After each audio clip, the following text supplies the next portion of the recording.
Kisah SS orang Medan. Kapal tak pernah sampai.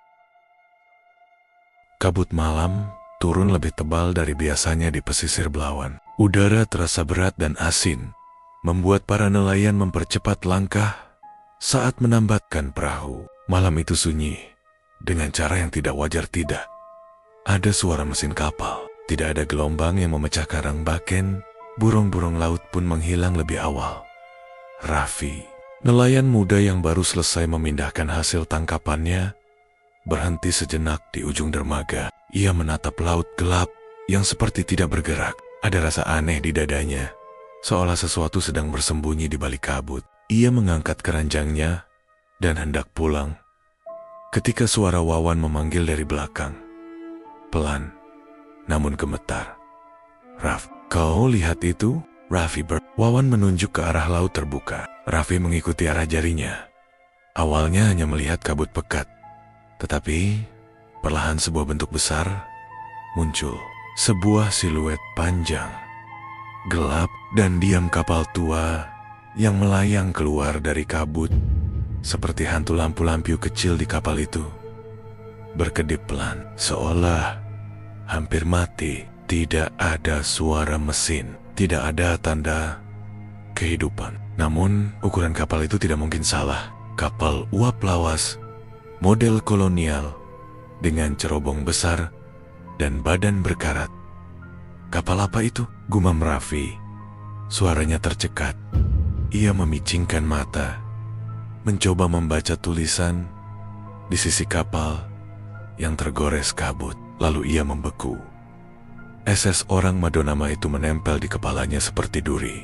Ia pernah mendengar cerita tentang kapal itu, kapal yang seluruh awaknya ditemukan mati dengan wajah beku ketakutan sebelum meledak dan tenggelam di Selat Malaka puluhan tahun lalu. Kapal yang, menurut cerita, kadang muncul kembali dalam kabut untuk mencari awak baru.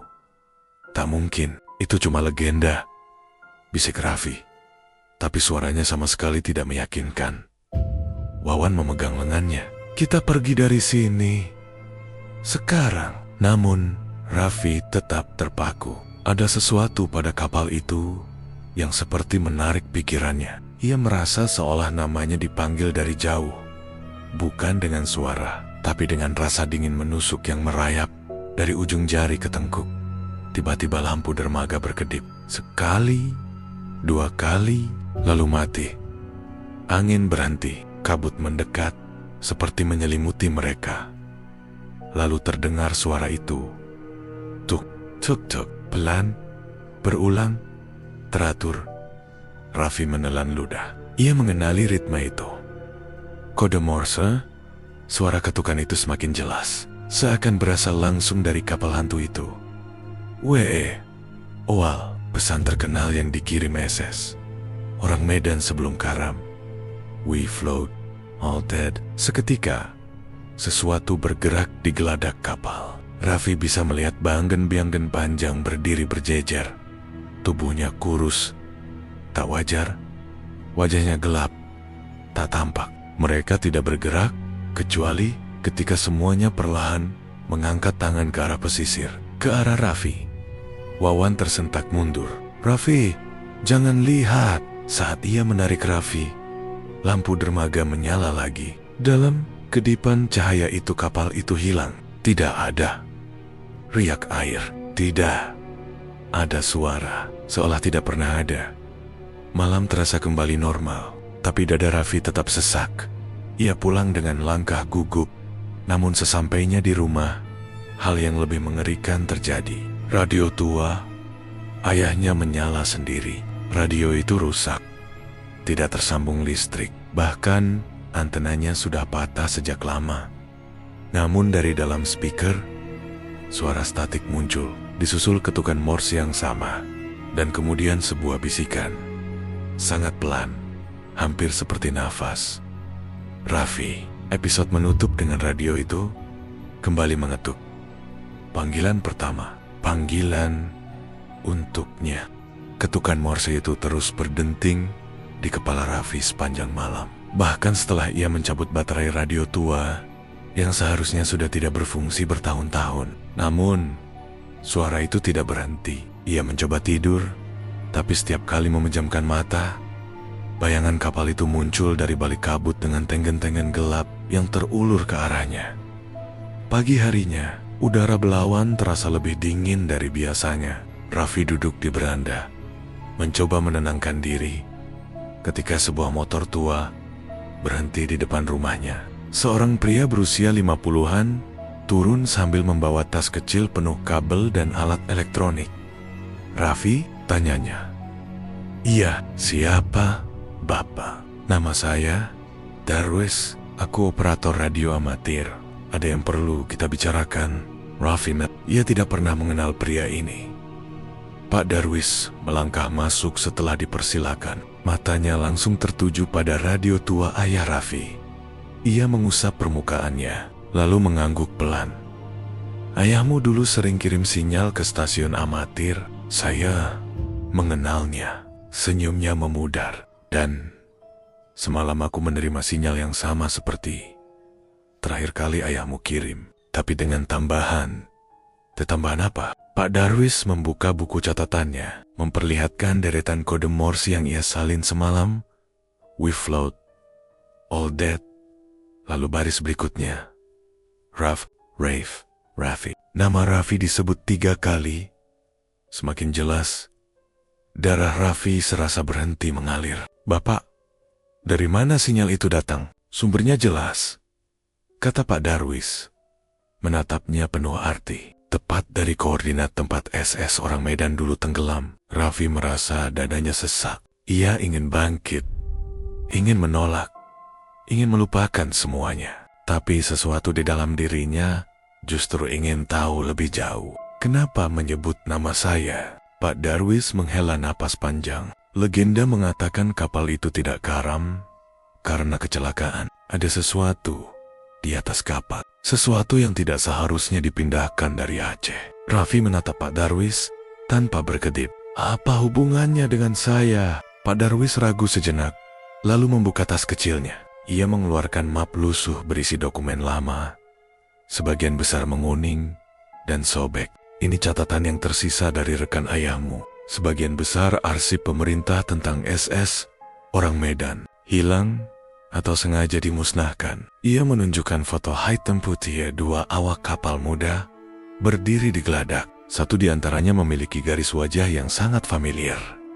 Raffi menatapnya lama. Giginya bergemeletuk.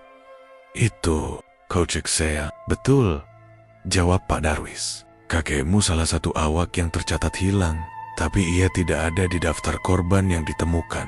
Tidak pernah ada bukti ia tewas di kapal." Jantung Raffi berdegup cepat. Lalu bagaimana ia bisa muncul kembali dan punya keluarga? Itu justru bagian paling misterius, gumam Pak Darwis. Ada spekulasi bahwa sebagian awak sempat dievakuasi, membawa sesuatu yang seharusnya tetap di kapal. Raffi tiba-tiba teringat sebuah benda, sebuah kotak kayu kecil yang diwariskan turun-temurun. Kakeknya dan ayahnya Soma-Soma berpesan untuk tidak membukanya. Pernah suatu malam, Raffi mendengar kotak itu berdetak pelan, tetapi ia mengabaikannya. Kini, dada Raffi terasa semakin dingin. "Pak, kalau benda itu masih ada di keluarga saya, apa artinya?" Pak Darwis menatapnya tajam. "Artinya, SS orang Medan tidak memanggilmu secara kebetulan. Saat itu juga, radio tua yang sudah dimatikan dan dilepas baterainya tiba-tiba hidup lagi." Suara statik memenuhi ruangan, disusul ketukan Morse. Kiwei kemudian, sebuah bisikan pecah di antara statik. "Kembalikan." Raffi dan Pak Darwis saling menatap. Mereka tahu, ini baru permulaan. Radio tua itu kembali diam, seolah merasa cukup mengirimkan peringatannya. Namun keheningan yang menyusul justru lebih menakutkan. Raffi menatap benda itu seakan hidup, sementara Pak Darwis hanya memijit pelipisnya, mencoba memahami apa arti ketukan Morse yang terakhir.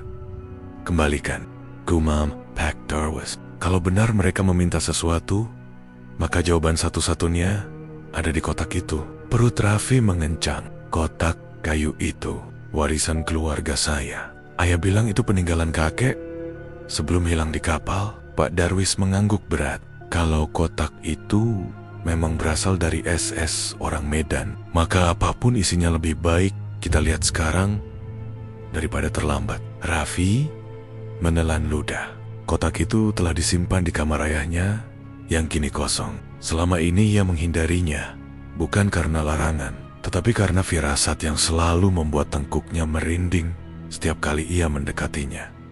Namun sekarang tidak ada pilihan lain.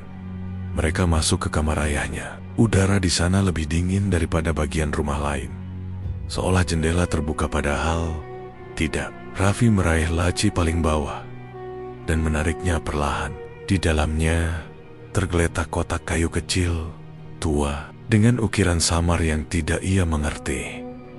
Saat ia menyentuhnya, kayu itu terasa dingin. Dingin seperti logam yang baru diambil dari es.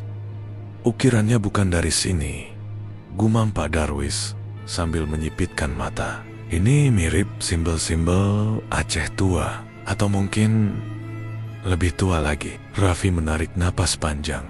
Kalau begitu, Pak Darwis menahan lengannya. Hati-hati, ada alasan kotak ini ditutup puluhan tahun.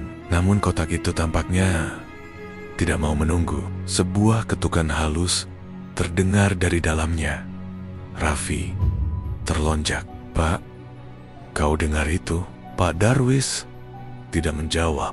Matanya membelalak karena ketukan itu berubah menjadi pola. Pola yang sangat mereka kenal. Tuk, tuk, tuk, Morse. Dari dalam kotak, Raffi mundur setengah langkah. Napasnya tercekat. Tidak mungkin. Benda mati tidak bisa mengirim Morse. Tapi kapal yang sudah tenggelam pun muncul kembali, jawab Pak Darwis. Jadi, apalagi yang tidak mungkin? Tanpa sadar, Raffi membuka pengait kotak itu. Kotak itu terbuka perlahan, mengeluarkan hembusan udara dingin, seperti napas dari ruang gelap yang lama tertutup. Di dalamnya hanya ada sehelai kain kusam yang dililit rapi dan sebuah lempengan logam kecil berkarat. Pak Darwis mengambil kain itu. Ketika kain terbuka, di dalamnya terdapat sebuah piringan logam tipis mirip medali. Namun, ukirannya bukan simbol militer atau agama. Itu lebih menyerupai wajah manusia. Tetapi wajah itu terdistorsi, seolah menangis. Raffi mengusap keningnya. Apa ini? Jimat artefak. Pak Darwis menghela napas. Ini lebih tua. Mungkin benda yang dibawa awak kapal dari Aceh. Sesuatu yang tidak boleh dipindahkan dari tanah asalnya. Saat Raffi melirik piringan logam itu, wajah yang terukir di sana tiba-tiba tampak bergerak. Hanya sedikit, seolah matanya membuka sepersekian detik. Raffi menjatuhkan kotak itu. Dan pada saat yang sama, seluruh lampu rumah padam, gelap, angin dingin menyapu kamar. Disusul bisikan yang terdengar dari segala arah, dari balik dinding, dari bawah lantai, dari radio yang mati, dan dari dalam kotak yang tergeletak. Kembalikan, kembalikan, kembalikan. Namun satu bisikan terdengar paling jelas tepat di belakang telinga Raffi. Bawa kami pulang. Ketika lampu berkedip kembali, piringan logam itu tidak lagi ada di lantai. Benda itu sudah berpindah. Dan kini, benda itu ada di tangan Raffi. Padahal, ia tidak menyentuhnya. Kotak kayu itu diletakkan di meja ruang tamu Raffi. Meski sudah dibersihkan, bau anyir laut dan karat besi tetap menempel kuat, seolah kotak itu membawa sebagian dari atmosfer SS. Orang Medan ikut masuk ke rumahnya. Juna duduk gelisah di sudut ruangan, sementara Raffi menatap kotak tersebut tanpa berkedip. Kalau isinya berbahaya, kita tutup lagi saja, Vi, ujar Juna. Suaranya bergetar. Raffi menggeleng. Kapal itu tenggelam 60 tahun lalu. Kita harus tahu kenapa ia kembali. Dengan hati-hati, ia membuka penutup kotak. Ada suara kecil seperti desis udara, dan hawa dingin menyembur keluar. Di dalamnya terletak gulungan kain lusuh, robek, dan dihiasi simbol-simbol yang tidak pernah mereka lihat sebelumnya. Tulisan itu tampak seperti campuran aksara kuno Aceh dan sesuatu yang jauh lebih tua, lebih asing. Raffi menyentuhnya, dan dunia sekitarnya langsung runtuh. Ia tidak lagi berada di ruang tamunya. Ia berdiri di geladak SS orang Medan. Malam ketika kapal itu mengirimkan pesan terakhir. Awak kapal berlari-lari panik, mata mereka kosong. Mulut mereka terbuka seperti sedang menjerit. Tapi tidak ada suara keluar. Tubuh-tubuh mereka tampak kosong, seperti jiwa mereka telah dihisap keluar.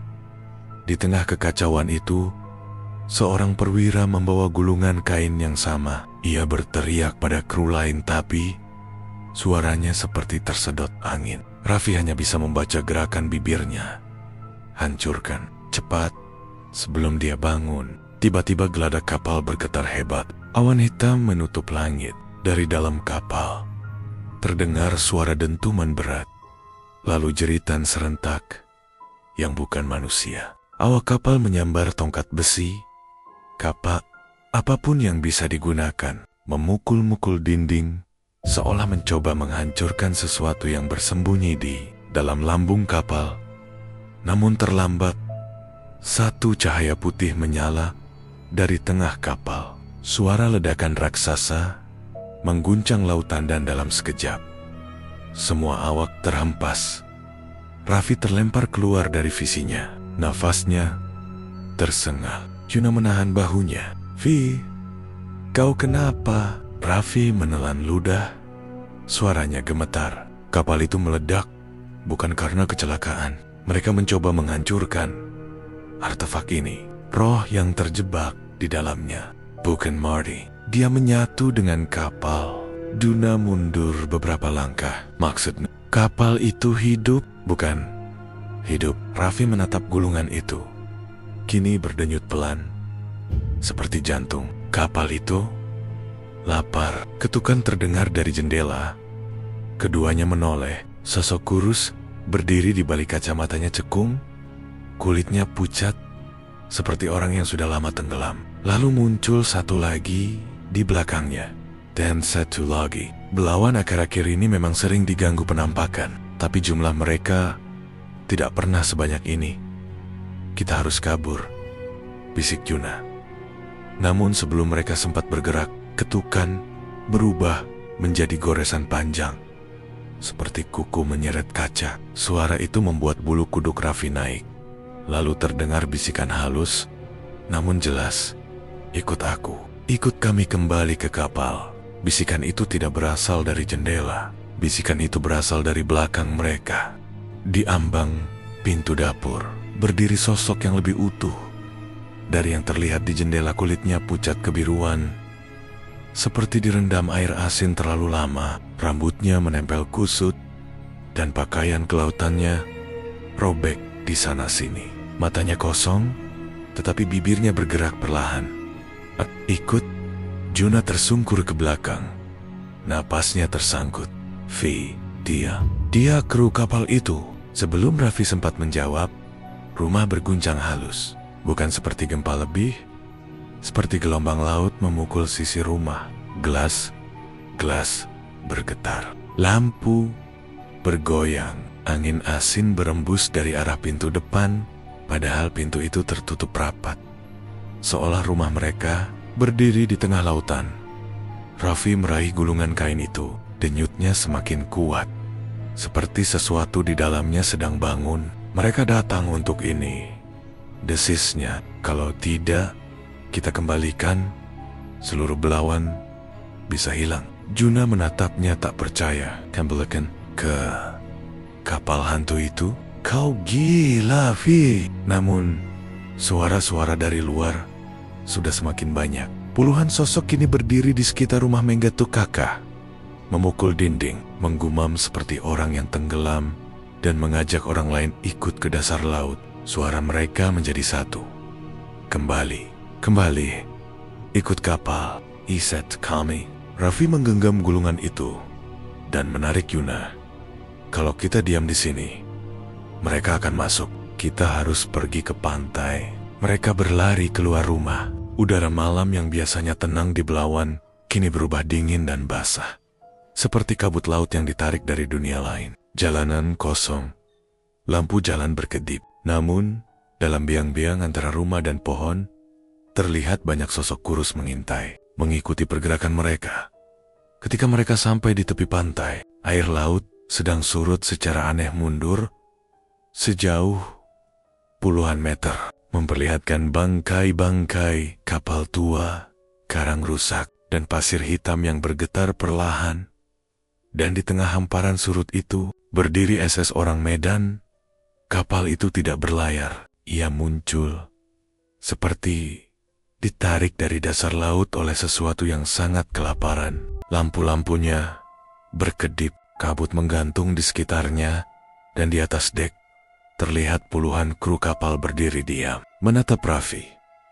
Juna menggenggam lengan Raffi erat. Kita beneran naik? Ini satu-satunya cara, jawab Raffi pelan.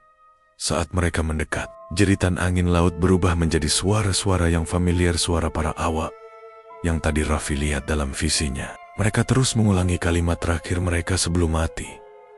Panas, panas, tolong. Raffi menaiki tangga kapal perlahan. Tepat ketika ia menginjakkan kaki di geladak, gulungan kain di tangannya bergetar hebat. Dari dalam kapal terdengar dengungan panjang, dan seluruh lampu padam gelap total. Juna memanggil dalam ketakutan.